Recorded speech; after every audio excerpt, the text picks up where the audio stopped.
Hello friends, welcome to our YouTube channel. यहाँ पे हम लोग NCERT क्लास 6 की जो हिस्ट्री है उसकी समरी को डिस्कस करते हैं। आज का जो हम लोग का चैप्टर है वो चैप्टर 7th है, जिसका नाम है अशोक, एक अनोखा सम्राट जिसने युद्ध का त्याग किया। आइए इसको पढ़ते हैं। यहाँ पे लिखा है रोशन के रुपए। तो यहाँ पे है, जन्मदिन पर रोशन को दादाजी से कड़क नोट मिले।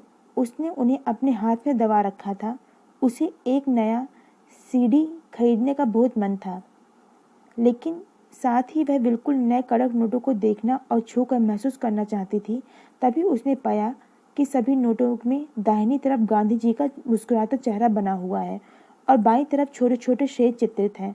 उसने सोचा, आखिर यहाँ शेर क्यों बने हुए हैं? तो यहाँ पे बताया हुआ है कि एक बच्ची है रोशन, उसके जन्मदिन पर उसके जो दादाजी हैं उन्होंने कड़क नोट दिए उनको, तो उसने उनको हाथ में दबा रखा था। उसको एक नई सीडी खरीदने का बहुत मन था, लेकिन साथ ही वह बिल्कुल नए कड़क नोटों को देखना और छूकर महसूस करना चाहती थी। तभी उसने पाया कि सभी नोटों में जो दाहिनी तरफ है वो गांधी जी का मुस्कुराता चेहरा बना हुआ है और बाईं तरफ छोटे छोटे शेर चित्रित हैं। उसके मन में एक विचार आया कि यहाँ आखिर शेर क्यों बने हुए हैं। आइए नीचे पढ़ते हैं। यहाँ पे हेडिंग है, एक बहुत बड़ा राज्य, एक साम्राज्य। आइए इसको पढ़ते हैं। यहाँ पे लिखा है, हम जिन शेरों के चित्र रुपयों पैसों पर देखते हैं उनका एक लंबा इतिहास है। उन्हें पत्थरों को काट कर बनाया गया और फिर उन्हें सारनाथ में एक विशाल स्तंभ पर स्थापित किया गया था। इस विषय में तुमने अध्याय 6 में पढ़ा होगा। जैसा कि हम लोगों ने सारनाथ के विषय में पढ़ा था, जहाँ गौतम बुद्ध ने अपना पहला उपदेश दिया था। तो यहाँ पे बताया हुआ है, हम जिन शेरों के चित्र रुपयों पैसों को देखते हैं उनका एक लंबा इतिहास है। उन्हें पत्थरों को काट कर बनाया गया और फिर उन्हें सारनाथ में एक विशाल स्तंभ पर स्थापित किया गया था।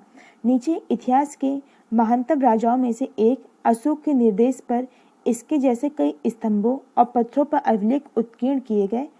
इसके पहले कि हम यह जानें कि इन अभिलेखों में क्या लिखा है, ये समझने की कोशिश करें कि उनके राज्य को साम्राज्य क्यों कहा जाता था। फ्रेंड्स, जैसा कि बताया था कि एक होता है राज्य और एक होता है साम्राज्य। साम्राज्य जो होता है वो राज्य से बड़े होते थे। इनमें रक्षा के लिए बड़ी सेनाओं की ज़रूरत होती थी, ज़्यादा संसाधन की ज़रूरत होती थी, बड़ी संख्या में कर वसूलने वाले अधिकारियों की ज़रूरत होती थी। नीचे लिखा है, अशोक जिस साम्राज्य पर शासन करते थे उसकी स्थापना उनके दादा चंद्रगुप्त मौर्य ने लगभग 2300 साल पहले की थी। चाणक्य या कौटिल्य नाम के एक बुद्धिमान व्यक्ति ने चंद्रगुप्त की सहायता की थी। चाणक्य के कई विचार हमें अर्थशास्त्र नाम की किताब में देखने को मिलते हैं। तो यहाँ पे बताया हुआ है, जो अशोक है उसने जिस साम्राज्य पर शासन करते थे उसकी जो स्थापना है वो चंद्रगुप्त मौर्य ने की थी। ये आप लोग जानते ही होंगे कि जो मौर्य वंश है उसकी स्थापना चंद्रगुप्त मौर्य ने की थी। यहाँ पे बताया हुआ लगभग 2300 साल पहले की, मतलब कि 2300 साल पहले की यहाँ पे बात हो रही है। ये इसका मतलब है कि 300 ईसा वर्ष पूर्व चंद्रगुप्त मौर्य ने मौर्य साम्राज्य की स्थापना की थी। चंद्रगुप्त मौर्य के बाद में जो उनके पुत्र हैं वो बिंदुसार थे, उन्होंने शासन किया और बिंदुसार के बाद में जो अशोक हैं वो आए थे। तो नीचे दिखा है कि चाणक्य या कौटिल्य नाम के एक बुद्धिमान व्यक्ति ने चंद्रगुप्त की सहायता की थी। जैसा कि आप लोग जानते ही होंगे चाणक्य या कौटिल्य के बारे में, इन्होंने चंद्रगुप्त मौर्य की सहायता की थी उनके साम्राज्य को स्थापित करने में, उनको अपने जो साम्राज्य है उसका विस्तार करने में। तो यहाँ पे लिखा है, चाणक्य के कई विचार हमें अर्थशास्त्र नाम की किताब में देखने को मिलते हैं। नीचे देखिए दिया हुआ है पैरा, उसमें लिखा हुआ है वंश। आइए जानते हैं वंश क्या होता है। जब एक ही परिवार के कई सदस्य एक के बाद एक राजा बनते हैं तो उन्हें एक ही वंश कहा जाता है। मौर्य वंश में 3 महत्वपूर्ण राजा हुए, चंद्रगुप्त, उसका बेटा बिंदुसार और बिंदुसार का पुत्र अशोक। जैसा कि हमने अभी आपको ऊपर बताया था कि मौर्य वंश की स्थापना चंद्रगुप्त मौर्य ने की थी। उसके बाद में उनके जो बेटे हैं बिंदुसार, उन्होंने शासन किया और बिंदुसार के बाद में अशोक आए थे।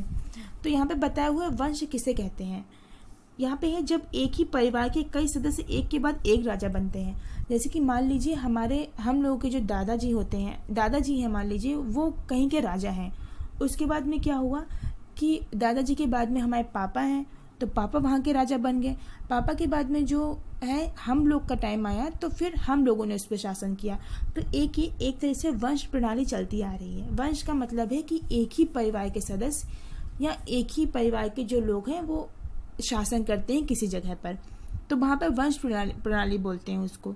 नीचे लिखा है, साम्राज्य में बहुत से नगर थे। मानचित्र में उन्हें काले बिंदुओं से दर्शाया गया है। इनमें साम्राज्य की राजधानी पाटलिपुत्र, उज्जैन और तक्षशिला जैसे नगर प्रमुख थे। तक्षशिला उत्तर पश्चिम और मध्य एशिया के लिए आने जाने का मार्ग था। दूसरी तरफ उज्जैन उत्तरी भारत से दक्षिणी भारत जाने वाले रास्ते में पड़ता था। शायद नगरों में व्यापारी, सरकारी अधिकारी और शिल्पकार रहा करते थे। तो यहाँ पे लिखा हुआ साम्राज्य में बहुत से नगर थे। जो साम्राज्य था उसमें कई नगर हुआ करते थे।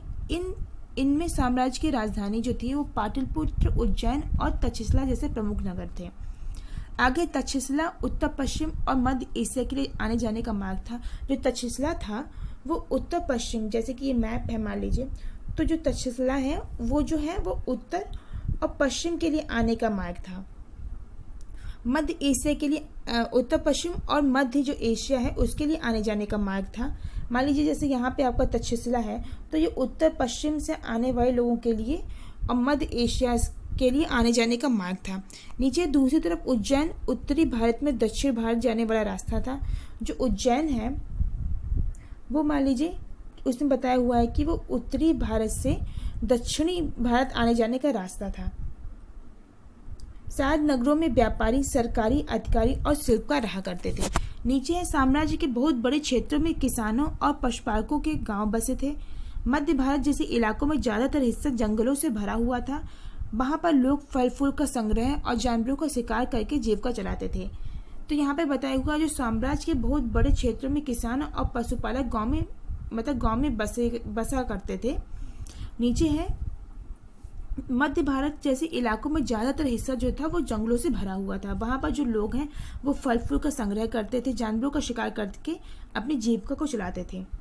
अब देखिए यहाँ पे कॉर्नर पे दिया हुआ है जिन जगहों पर अशोक के शिलालेख मिले हैं उन्हें लाल बिंदुओं से दर्शाया गया है।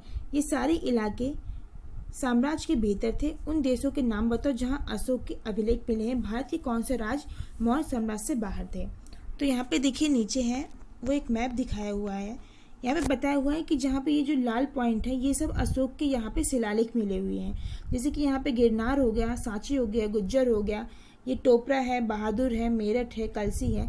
तो यहाँ सभी जगह पर जो है वो अशोक के जो शिलालेख हैं वो मिले हैं।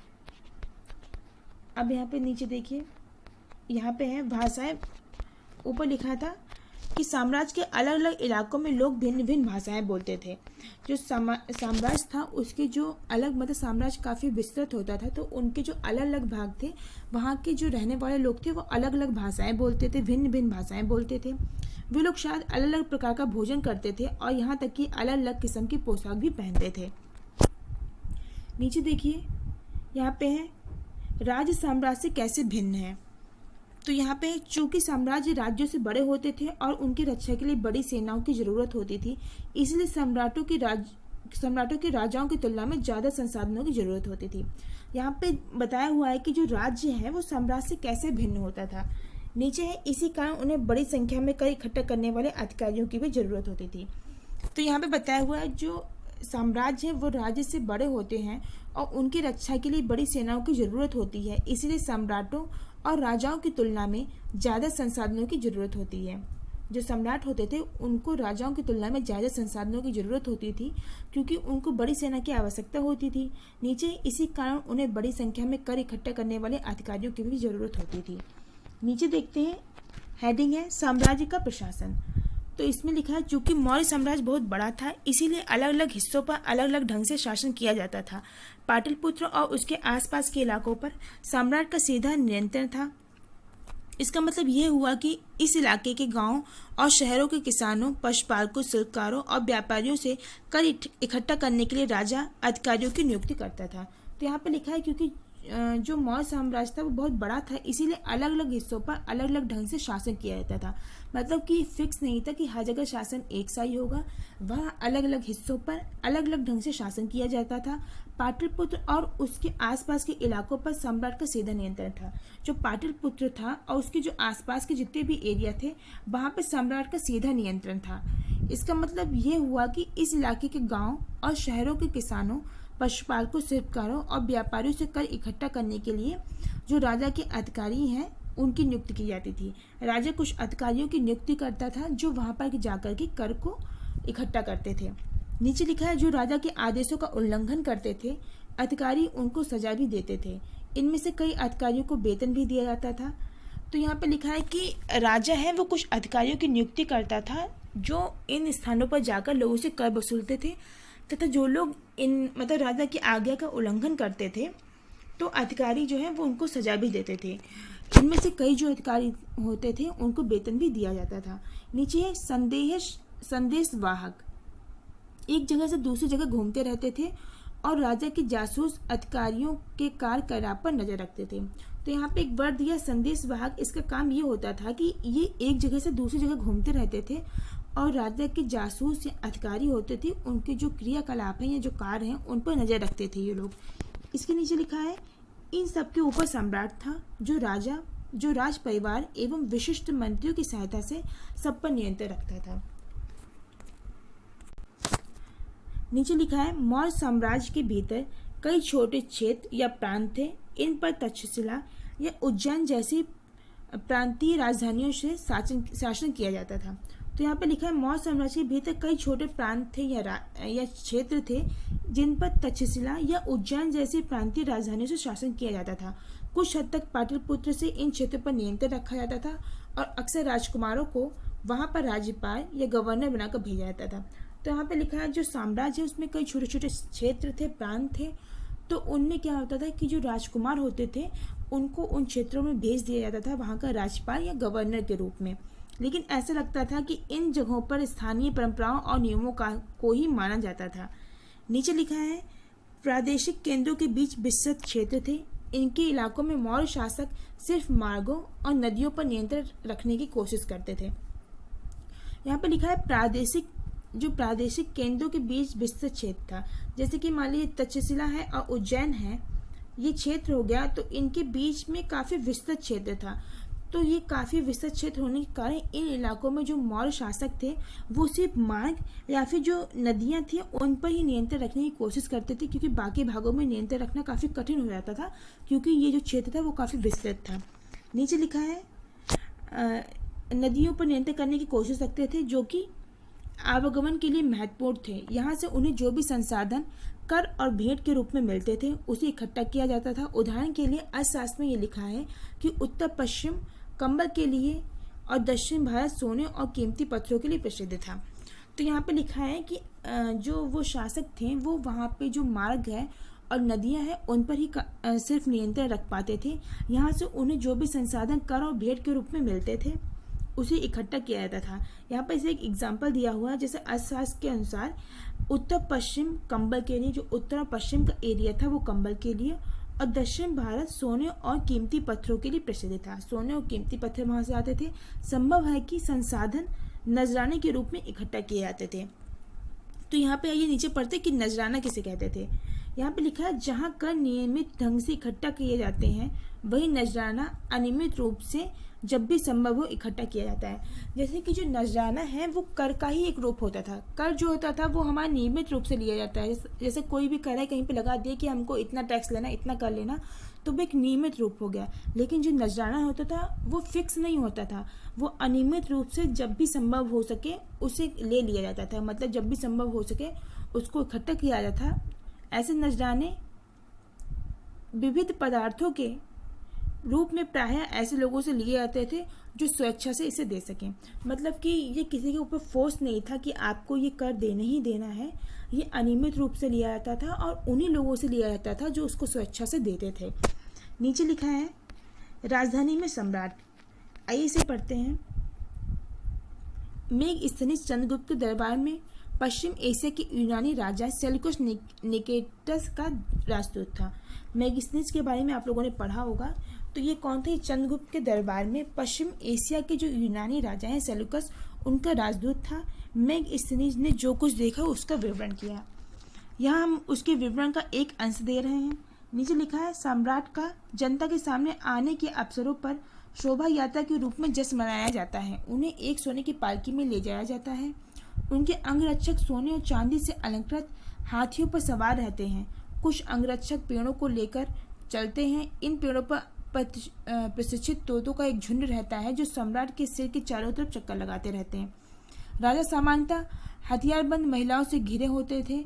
वे हमेशा इस बात से डरे रहते थे कि कहीं कोई उनकी हत्या करने की कोशिश ना करे। उनके खाना खाने से पहले खास नौकर उस खाने को चखते थे। वो लगातार 2 रात एक ही कमरे में नहीं सोते थे।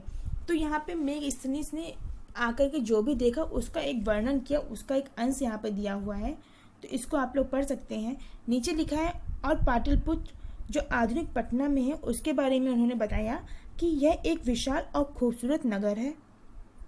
यह एक विशाल प्राचीर से घिरा है जिसमें 570 बुर्ज और 64 द्वार हैं। 2 और 3 मंजिल वाले घर लकड़ी और कच्ची ईंटों से बने हैं। राजा का महल भी काठ से बना है जिसे पत्थर की नक्काशी से अलंकृत किया गया है। ये चारों तरफ से उद्यानों और चिड़ियों के लिए बने बसेरे से घिरा है। नीचे देखते हैं, लिखा है, और अंत में जंगल वाले इलाके आते हैं। वहाँ रहने वाले लोग काफ़ी हद तक स्वतंत्र थे। उनमें यह उम्मीद की जाती है कि मौर्य पदाधिकारियों को हाथी, लकड़ी, मधु और मोम जैसी चीज़ें ला कर दें। तो यहाँ पे बताया हुआ है कि अंत में जो जंगल वाले इलाके हैं वो आते थे। वहाँ रहने वाले जो लोग हैं वो काफ़ी हद तक स्वतंत्र थे, मतलब उन पे किसी तरह की फाउंडेशन नहीं थी, किसी भी तरह का नियंत्रण नहीं था। उनसे ये उम्मीद की जाती थी कि वे मौर्य पदाधिकारियों को हाथी, लकड़ी, मधु मतलब शहद और मोम जैसी चीज़ें ला करके दें। नीचे लिखा है, अशोक एक अनोखा सम्राट। आइए अब अशोक के बारे में जानते हैं। अशोक मौर्य वंश के सबसे प्रसिद्ध शासक थे। वह ऐसे पहले शासक थे जिन्होंने अभिलेखों द्वारा जनता तक अपने संदेश पहुंचाने की कोशिश की। अशोक के ज़्यादातर अभिलेख प्राकृत भाषा और ब्राह्मी लिपि में मिले हैं। तो यहाँ पे बताया कि जो अशोक है वो मौर्य वंश के सबसे प्रतापी या प्रसिद्ध शासक थे। वह ऐसे पहले शासक थे जिन्होंने अभिलेखों द्वारा, मतलब अभिलेख जो हमने आपको बताया था कि अभिलेख क्या होते थे, किसी पत्थर पे कुछ अपने नियम हैं या अपने संदेश हैं या अच्छे विचार हैं उनको गुदवा दिया जाता था। उन्होंने अभिलेखों द्वारा जनता तक अपने संदेश पहुंचाने की कोशिश की। अशोक के ज़्यादातर अभिलेख प्राकृत भाषा और ब्राह्मी लिपि में हैं। तो ये आप देख लीजिएगा, ये आ सकता है क्वेश्चन कि अभिलेख जो अशोक के अभिलेख हैं वो अधिकतर प्राकृत भाषा और ब्राह्मी लिपि में मिले हैं। नीचे है, कलिंग युद्ध का वर्णन करता हुआ अशोक का एक अभिलेख। तो यहाँ पे बताया हुआ है कि अशोक का एक अभिलेख है, उसमें कलिंग युद्ध का वर्णन मिला है। आइए इसको पढ़ते हैं। अपने एक अभिलेख में अशोक ने ये बात कही, राजा बनने के 8 साल बाद मैंने कलिंग विजय की। लगभग 1.5 लाख लोग बंदी बना लिए गए, 1 लाख से ज़्यादा लोग मारे गए। इससे मुझे अपार दुख हुआ। क्यों? जब किसी स्वतंत्र देश को जीता जाता है तो लाखों लोग मर जाते हैं और बहुत सारे बंदी बनाए जाते हैं। इनमें ब्राह्मण और श्रमण भी मारे जाते हैं। जो लोग अपने सगे संबंधियों और मित्रों को बहुत प्यार करते हैं तथा दासों और मृतकों के प्रति दयावान होते हैं, वे भी युद्ध में या तो मारे जाते हैं या अपने प्रियजनों को खो देते हैं। इसलिए मुझे पश्चाताप हो रहा है। अब मैंने धर्म पालन करने एवं दूसरों को इसके शिक्षा देने का निश्चय किया है। मैं मानता हूँ कि धर्म के माध्यम से लोगों का दिल जीतना बलपूर्वक विजय पाने से ज़्यादा अच्छा है। मैं ये अभिलेख भविष्य के लिए एक संदेश के रूप में इसीलिए उत्कीर्ण कर रहा हूँ कि मेरे बाद मेरे बेटे और पोते भी युद्ध ना करें। तो यहाँ पे उन्होंने अपने एक अभिलेख में ये वर्णन भी किया है कि उन्होंने अपने बेटों और पुत्रों को भविष्य में कभी युद्ध ना करने की एक सलाह दी है। तो ऐसे भी क्वेश्चन बन सकता है कि क्या अशोक ने अपने अभिलेख में अपने बेटे या अपने पोतों को युद्ध ना करने का जो एक सलाह दी है। तो इसमें आप बता सकते हैं कि हाँ, उन्होंने ऐसी सलाह अपने एक अभिलेख में दी है। इसमें नीचे लिखा है कि इसके बदले उन्हें ये सोचना चाहिए कि धर्म को कैसे बढ़ाया जाए। नीचे लिखा है, धर्म संस्कृत शब्द धर्म का प्राकृतिक रूप है। जो धर्म है वो संस्कृत का जो शब्द है वो धर्म उससे निकला है। नीचे है अशोक का कलिंग युद्ध। आइए इसको देखते हैं। कलिंग तटवर्ती उड़ीसा का प्राचीन नाम है। जो उड़ीसा है उसी का प्राचीन नाम है। अशोक ने कलिंग को जीतने के लिए एक युद्ध लड़ा, लेकिन युद्ध जनित हिंसा और खून खराबा देखकर उन्हें युद्ध से वितृष्णा हो गई। उन्होंने निर्णय लिया कि वे भविष्य में कभी युद्ध नहीं करेंगे। तो यहाँ पे लिखा है जो कलिंग है वो तटवर्ती उड़ीसा का प्राचीन नाम है। उन्होंने कलिंग को जीतने के लिए एक युद्ध लड़ा था, लेकिन युद्ध में जो जन हानि हुई या जन क्षति हुई, लाखों की संख्या में लोगों को मारा गया। तो उससे उनके मन में एक वितृष्णा, एक दया का भाव उत्पन्न हो गया। तो जिससे उन्होंने निर्णय लिया कि वो भविष्य में कभी भी कोई युद्ध नहीं करेंगे। यहाँ पे लिखा हुआ है, उत्कृष्ट पॉलिश वाले पत्थर की इस मूर्ति को देखो, ये बिहार में रामपुरवा में मिले एक मौर्यकालीन स्तंभ का हिस्सा है। अभी इसे राष्ट्रपति भवन में रखा गया है। ये उस समय की मूर्तिकला का एक नमूना है। तो यहाँ पे देखिए, इसको भी बताया जा रहा है कि राष्ट्रपति भवन में रखा हुआ है। आइए इधर पढ़ते हैं। इधर लिखा है अशोक का धम्म क्या था। आइए अब धम्म के बारे में जानते हैं कि आखिर जो उन्होंने धम्म का शिक्षा दी उसमें क्या बताया गया। अशोक के धम्म में किसी देवता की पूजा अथवा किसी कर्मकांड की आवश्यकता नहीं थी। उन्हें लगता था कि जैसे पिता अपने बच्चों को अच्छे व्यवहार की शिक्षा देते हैं, वैसे ही ये उनका कर्तव्य था कि अपनी प्रजा को निर्देश दें। वे बुद्धि के उपदेशों से भी प्रेरित हुए थे। ऐसी कई समस्याएं थीं जिनके लिए उनमें संवेदना थी। उनके साम्राज्य में अलग अलग धर्मों को मानने वाले लोग थे और इससे कई बार टकराव पैदा हो जाता था। जानवरों को बलि चढ़ाई जाती थी। दासों और नौकरों के साथ क्रूर व्यवहार किया जाता है। इनके अलावा परिवार में पड़ोसियों के बीच में झगड़े होते रहते थे। अशोक ने यह महसूस किया कि इन समस्याओं का निदान उनका कर्तव्य है। इसलिए उन्होंने धम्म महामंत्र नाम के अधिकारियों की नियुक्ति की, जो जगह जगह जाकर धर्म की शिक्षा देते थे। तो यहाँ पर उन्होंने बताया है कि जानवरों के लोग बलि देते थे, या दास हैं या नौकर हैं, उनके साथ क्रूर व्यवहार किया जाता था, अच्छा व्यवहार नहीं करते थे। इसके साथ ही परिवार व पड़ोसियों के बीच में लड़ाई झगड़े होते थे। तो ये सब माहौल देखकर अशोक ने महसूस किया कि इन समस्याओं का निदान करना उनका कर्तव्य है। इसीलिए उन्होंने धम्म महामंत्र नाम के अधिकारियों की नियुक्ति की। उन लोगों का काम होता था कि ये लोग जगह जगह जाकर धर्म की शिक्षा लोगों को देते थे। नीचे लिखा है, इसके अतिरिक्त अशोक ने अपने संदेश कई स्थानों पर शिलाओं और स्तंभों पर खुदवा दिए। अधिकारियों को ये निर्देश दिया कि वे राजा के संदेश को उन लोगों को पढ़कर सुनाएं जो खुद पढ़ नहीं सकते। तो यहाँ पर उन्होंने बताया कि उन्होंने क्या किया कि अपने जो संदेश हैं वो कई जगह और शिलाओं पर स्तंभों पर खुदवा दिए। साथ ही जो अपने अधिकारी हैं उनको उन्होंने ये संदेश दिया कि वे इन संदेशों को लोगों को पढ़कर सुनाएं, ऐसे लोगों को जो पढ़ना नहीं जानते हैं। नीचे अशोक ने धम्म के विचारों को प्रसारित करने के लिए सीरिया, मिस्र, ग्रीस तथा श्रीलंका में भी दूत भेजे। तो यहाँ पे एक क्वेश्चन आता है कि अशोक ने धर्म का प्रचार प्रसार करने के लिए किन जगहों पर अपने दूत भेजे। तो आप बता सकते हैं सीरिया, मिस्र, ग्रीस तथा श्रीलंका में दूत भेजे थे। नीचे उन्होंने सड़कें बनवाई, कुएं खुदवाए और विश्राम गृह बनवाए। इसके अतिरिक्त उन्होंने मनुष्यों व जानवरों की चिकित्सा की भी व्यवस्था की। नीचे देखिए, अपने प्रजा के लिए अशोक के संदेश। तो यहाँ पे है, लोग विभिन्न अवसरों पर अनुष्ठान करते हैं। उदाहरण के लिए जब वे बीमार होते हैं, जब उनके बच्चे का विवाह होता है, बच्चों के जन्म पर, और जब यात्रा शुरू करते हैं, तब वे तरह तरह के अनुष्ठान करते हैं। ये कर्मकांड किसी काम के नहीं।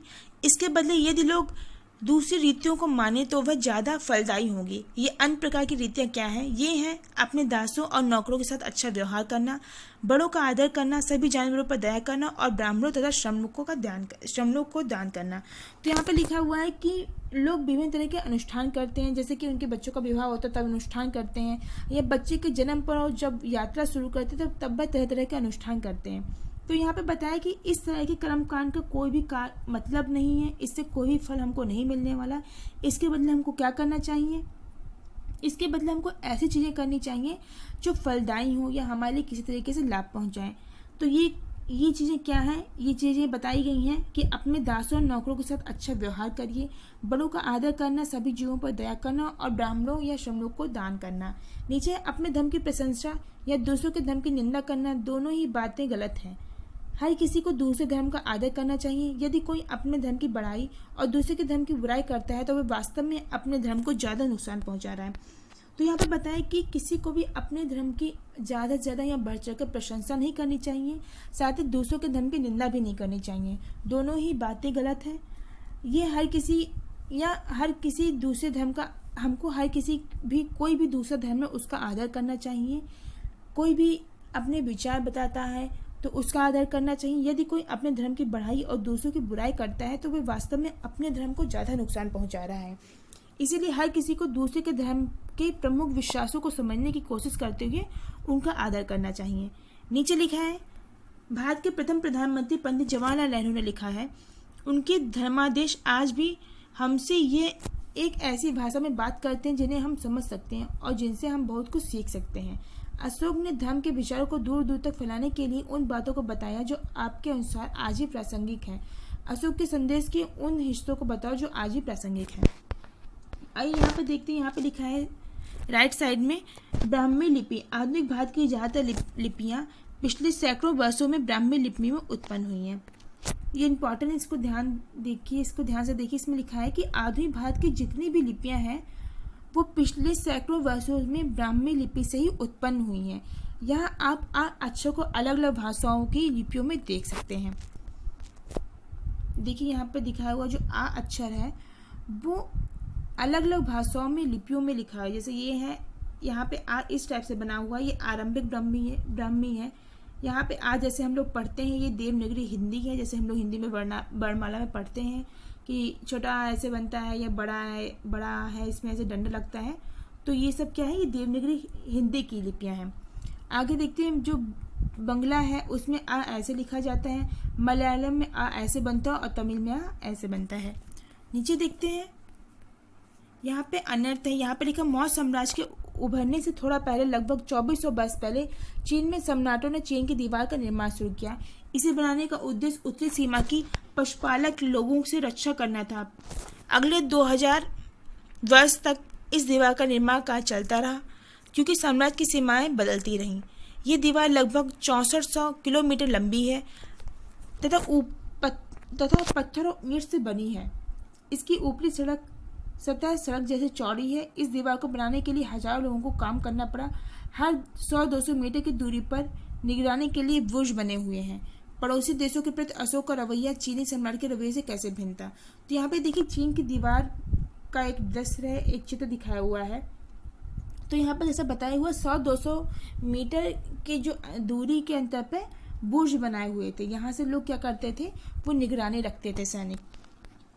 आइए नीचे देखते हैं, यहाँ पे देखिए कुछ चीज़ें क्वेश्चंस दिए हुए, इनको आप पढ़िएगा। आपने चैप्टर की रीडिंग कर ली अच्छी तरीके से तो आप इनका आंसर सबका दे सकते हैं। यहाँ पे देखिए कुछ महत्वपूर्ण तिथियां हैं जिससे मौर्य साम्राज्य की शुरुआत बताई हुई 2300 साल पहले से। यहाँ पे सही गलत आपको बताना है। जैसे यहाँ पे क्वेश्चन यहाँ पे मिला आपको कि कलिंग बंगाल का प्राचीन नाम था, तो ये गलत है। हम लोगों ने पढ़ा क्या है कि कलिंग जो है वो उड़ीसा का प्राचीन नाम था। नीचे देखते हैं, चर्चा करें, ये सब आप देख सकते हैं। इसको आप आसानी से कर लेंगे क्योंकि आपने चैप्टर की जो रीडिंग है वो अच्छी तरीके से कर ली है। यहाँ पे एक मानचित्र दिया हुआ है, ये है रेशम मार्ग से महत्वपूर्ण व्यापारिक मार्ग। इनको हम आगे पढ़ेंगे तब इस मानचित्र को हम देख लेंगे, इसको क्लियर कर लेंगे।